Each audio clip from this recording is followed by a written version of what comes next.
Todd Phillips' psychological thriller Joker has absolutely taken the world by storm, breaking box office records for the month of October by grossing an estimated $93.5 million from domestic ticket sales. The standalone film is an intense, gritty character study and origin story of one of the most infamous comic book villains of all time.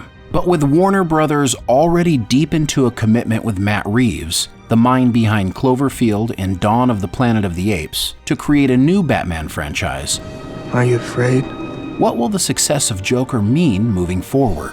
The Joker's arch-nemesis Batman will receive his first standalone film since Christopher Nolan's trilogy concluded in 2012. With Robert Pattinson set to play the new Caped Crusader with a premiere date of June 2021, it's fair to consider things may change for Warner Brothers moving forward. The success of Joker could indicate a new, darker, and more gritty version of the DCU, and with Joaquin Phoenix's Oscar-whispering performance, some fans are concerned that Robert Pattinson is not the right guy to play Batman in a potentially new tone and direction. How would you like it if I made you cry, huh? Would you like that? When Variety broke the news May 16th that Robert Pattinson was top choice to be the new Batman for Warner Brothers, the internet let out an audible groan of dismay. For the average person, Robert Pattinson is still remembered mostly as being that sparkling vampire guy from the Twilight movies. And those movies, while very popular with some fans, was labeled apathetic teen movies by most. The thought of having Bella's Edward as the next Batman instead of a well-known, respected A-list actor with the proper physical attributes drove some fans crazy. And if you look at it in that way, and you consider how much crap Batfleck absorbed when he got the suit, then maybe it's not that huge of a surprise. Initial reaction aside, there is a compelling argument going around that Pattinson, or Battinson as some are calling him now, is the best person for the role. But let's get back to that in just a moment. What are you? I'm Batman. Because this movie is a prequel, it was reported that Reeves was looking for someone 15 to 20 years younger than Ben Affleck, and Pattinson fits this perfectly at 33 years old. And for those who think of him as being too young to play Batman, Christian Bale was only 31 when he first started in The Dark Knight. Acting aside, there seems to be a strong opinion that Pattinson doesn't have the physical attributes to play Batman. And at 6 feet 1 inches and a listed 165 pounds, that would be a very thin Batman after Ben Affleck's 6 feet 4 inches and 216 pounds. That said, Michael Keaton, who brought Batman to the big screen in 1989, was the smallest man to wear the suit at 5 feet 10 inches and 159 pounds. Sorry, Lego Batman, you don't count. And Keaton is thought by many to be the best Batman.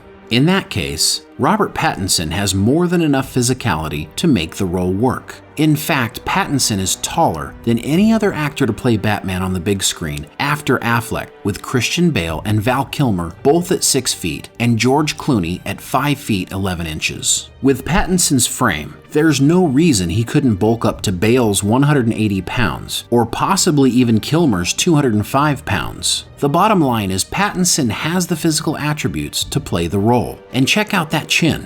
That is a Batman chin if we've ever seen one. It's a little out of place.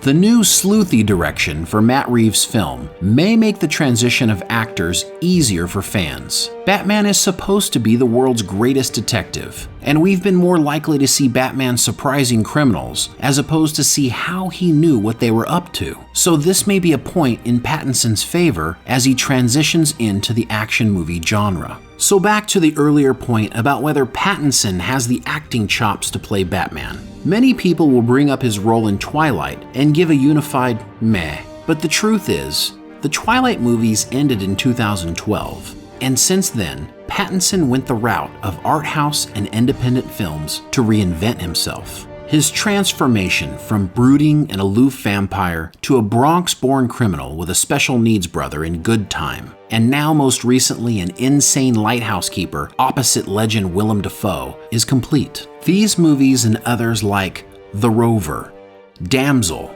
and The Lost City of Z show a talented Pattinson with an incredible range and diversity in his performances. The bottom line is, the the once often mocked vampire has become an indie darling, and a lot of people think he's finally getting the mainstream recognition he deserves. And if that wasn't enough to convince you, outside of his 21 MTV Teen's Choice and Razzie Awards as a vampire teen heartthrob, Pattinson has accumulated 20 Critics Awards for his role in Good Time and The Rover, among other small-budget films. Other actors have also been criticized prior to donning the suit. Michael Keaton's filmography, which included Mr. Mom and Gung Ho, made his choice as Batman very questionable for most fans, but that turned out okay. Some will say, does Pattinson, like Keaton, have the ability to make the transformation? The success of the new Batman movie will depend entirely on how well Reeves is able to weave a good script around Pattinson's capabilities and play on his acting strengths. It's about time a character who got his start in Detective Comics will have the chance to actually do some detective work. The question is, can the director pull it off? Warner Brothers has been very lenient in giving Reeves time to create a script and hire the actors he thinks will help make the best movie. Reeves, best known for directing Cloverfield and a couple of the new Planet of the Apes films, will come under extreme fan scrutiny for the first time as a director, so the pressure to get this movie right is high. And with Pattinson his choice for the role, this movie could be a launching pad or a long fall for both men, depending on the fan response and box office performance. The film is expected to be set in the 90s and is rumored that Batman will face off against several villains, with Penguin being his primary adversary. Reeves said his Batman will not focus on a single adaptation of the comic books, but will instead borrow across the 80-year history of the character. He also said Batman will have a character arc and go through some sort of transformation. It's reported that filming for the movie could start as early as November. All signs seem to point down positive roads, with Pattinson as the future of the Batman franchise. And since we can't have our first choice, Michael Fassbender, here at the Popcast, we are giving Pattinson and Reeves the opportunity and support to prove themselves. So will Robert Pattinson Batman meet Joaquin Phoenix's Joker at some point? Well, probably not. Unfortunately for fans of Joaquin Phoenix's performance in Joker, the actor will not be reprising his role as the demented clown killer in The Batman.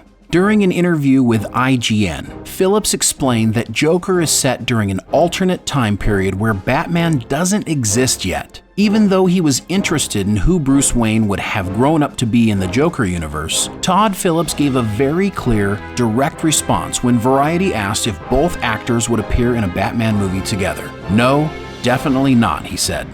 Phillips mentioned that there would inevitably be another future reimagining of the Joker for Pattinson's Batman to feud with, but Joaquin Phoenix's Joker was solely meant to be a single standalone film, not a new addition to the DC universe. Maybe it's the Gotham City in me. We just have a bad history with freaks dressed like clowns. But while that may have been the plan to start with, the unquestionable success of Joker will force Warner Brothers to look for ways to recapture lightning in a bottle.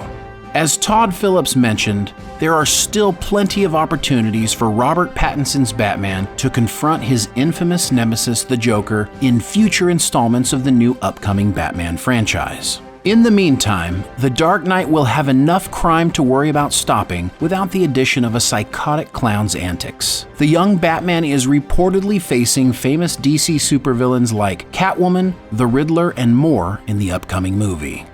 And while fans might be disappointed to miss out on the possibility of an all-out feud between Joaquin Phoenix's terrifying portrayal of the Joker and Robert Pattinson's new, fresh performance as Batman, it's safe to say that the DC Cinematic Universe has a bright future ahead with its upcoming films of superheroes and crime fighting.